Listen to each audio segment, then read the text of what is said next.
আসসালামু আলাইকুম সম্মানিত ভিউয়ার্স, আশা করি সবাই ভালো আছেন। তো দেখতে পাচ্ছেন এই যে শিং মাছ আর হলো এই ট্যাংরা মাছ। তো আজকে এটির তৃতীয় দিন আমার মেয়েকে নিয়ে ঘুরতে গেছিলাম। আসার পথে বাজারে সুন্দর সুন্দর ডিমওয়ালা ট্যাংরা এবং হলো শিং মাছ দেখে আমার লোভ হলো, কারণ আমার মেয়ে ডিমওয়ালা মাছ খুব পছন্দ করে। তো 2 কেজি শিং মাছ নিয়েছি আমি 800 টাকা, আর হলো হাফ কেজি ট্যাংরা মাছ নিয়েছি মাত্র 350 টাকা। তো দাম কম হিসেবে আমি এই মাছগুলো নিয়েছি। যে মাছগুলো রাতের বেলা এখন এসে কাটাকাটি করতেছে।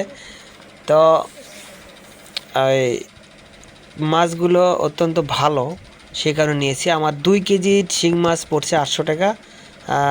এখানে হয়েছে 25 পিস।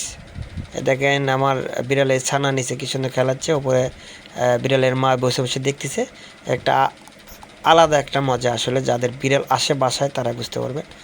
তো যেটা বলতেছিলাম যে ট্যাংরা মাছ ধরছে হাফ কেজি 25 পিস, আর 2 কেজি শিং মাছ ধরছে 25 পিস। দেখেন কি একটা কাকতালীয় ব্যাপার। তো সমস্যা নাই, এই ট্যাংরা মাছ পড়ছে হচ্ছে 350 ভাগ হলো 25 সমান সমান 14 টাকা পিস। 14 টাকা পিস পড়ছে ট্যাংরা। তো সেই হিসেবে খারাপ না, ভালো। আর 25 পিস শিং মাছ পড়ছে আপনি 800 ভাগ হলো 25 সমান সমান 32 টাকা পিস। তো 32 টাকা পিস হিসেবে এই মাছটা খুব সুন্দর হয়েছে। তো আশা করি সবাই ভালো আছেন, ভালো থাকবেন, সবার জন্য দোয়া রইল। ধন্যবাদ সবাইকে। ঈদ মোবারক।